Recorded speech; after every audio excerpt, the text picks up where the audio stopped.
மதுரை ஆதீனம் இன்று ஆஜராக சம்மன் கொடுக்கப்பட்டிருக்கிறது.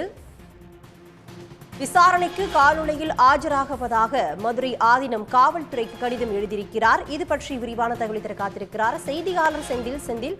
மதுரை ஆதீனம் காவல்துறைக்கு என்ன விளக்கம் கொடுத்திருக்காரு?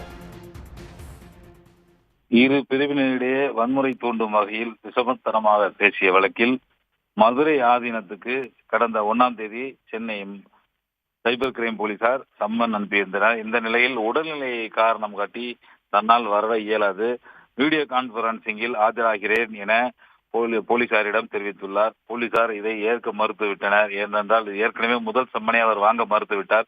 2வது சம்மனை வாங்கி தற்போது இந்த வழக்கை நீர்த்து செய்வதற்கான வேலைகளில் ஈடுபட்டு வருகிறார் என்பதற்காக கட்டாயம் இந்த வழக்கு விசாரணைக்கு நேரில் ஆஜராக வேண்டும் என போலீசார் அறிவுறுத்தி இருக்கிறார்கள்.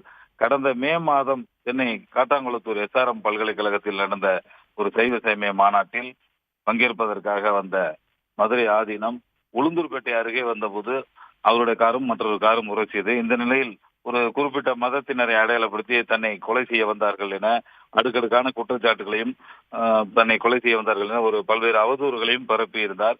இது தொடர்பாக சென்னை கிழக்கு சைபர் கிரைம் போலீசார் அவர் மீது வழக்கு பதிவு செய்திருந்தனர். 4 பிரிவுகளின் கீழ் வழக்கு பதிவு செய்து விசாரணை நடத்தினர். இந்த வழக்கு விசாரணைக்கு ஆஜராக வேண்டும் என, அதாவது கடந்த ஜூன் 30ஆம் தேதி ஆஜராக வேண்டும் என முதல் சம்மன் அனுப்பியிருந்தனர். ஆனால் அந்த சம்மனுக்கு ஆஜராகவில்லை. இதையடுத்து 5ஆம் தேதி இன்று ஆஜராக வேண்டும் என சம்மன் அனுப்பியிருந்தார்கள் சைபர் கிரைம் போலீசார்.